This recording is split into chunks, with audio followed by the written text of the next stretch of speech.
October 17, Premier Volleyball League. Akari versus F2 Logistics. Again, Laksina approaching from the left pin, goes to the middle and puts it away. I mean, DP Sharma did not read that. All kudos to Taf. Hello guys! Welcome back to my YouTube channel!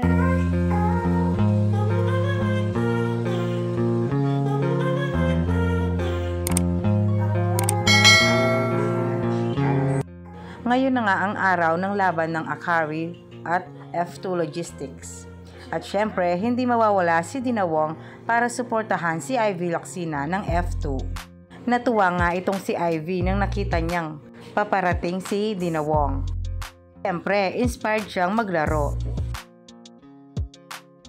After the battle of the game, naka 26 points si Ivy Laksina. Kung hindi sila natalo, siguradong si Ivy ang POG. Kaya maraming nanghinayang na mga fans. Sobrang ganda ang ipinakitang laro ni Ivy. Pero umpisa pa lang yan ng laban, marami pang mga susunod na laro. Kaya hindi sila nawawala ng pag-asa. Kahit talo sila ngayon, at least ipinakita nila na kaya nilang lumaban. Sa tulong ng mga ates ko. Every time out po kasi sinasabi nila ako and gusto ko din po na tinutulungan ko lang kasi hindi ko po siya magagawa ng ganito yung papalit-palit po ng position ko. Wala po. Pero yun nga po, para sa akin, hindi po kasi importante kung mataas po yung score ko or hindi. Ang iniisip ko po kanina is gusto ko lang po talaga makatulong sa team. And ayun nga po, kinapos ko pero babawi naman. Ivy, ano lang naging mindset mo and paano mo tinake yung challenge since marami nga sa mga ate mo yung hindi nakalaro today? Sabi po kasi ni Coach Ed sa amin na yung mga bata po, hindi po pwede magstay na bata lang. Kailangan po namin mag-step up, ganun. So parang ako po kasi yung pinaka-senior po sa mga bagets. So syempre inisip ko po na hindi pwede na kasama lang ako sa mga bagets. Kailangan po na mag-step up ako, tulungan ko po yung mga ate, tulungan ko po lalo sa Ate Abby, si Nati Kim, kasi wala nga po si Nati Kiana, ate doon. So sabi ko sa sarili ko talaga na once na naglaro ako ngayon, kailangan isa ako sa mga mag-step up.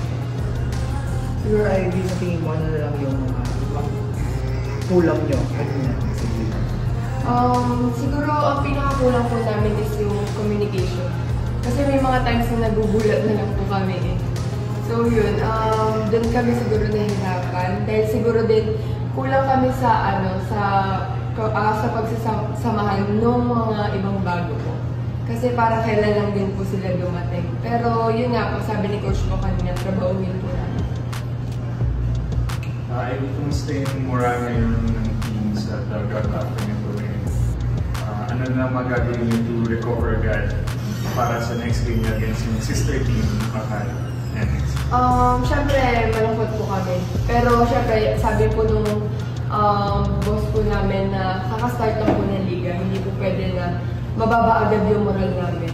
Dapat mas eager po kami na makuha ulit yung next game and yung mga susunod po namin games, which is nandito po, si Ate Abby po talaga yung super, tinitignan ko po kanina after game kasi sobrang strong niya talaga. So para sabi ko, okay. Kasi ako din po nado-down kanina.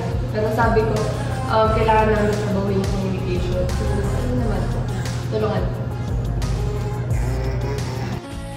So, ayun na nga guys. Kung nagustuhan mo ang video ito, huwag mo naman sanang kalimutang mag-like at mag-subscribe. At pakipindutin mo na din ang notification bell para lagi kang updated sa aking mga videos. Thank you! Bye!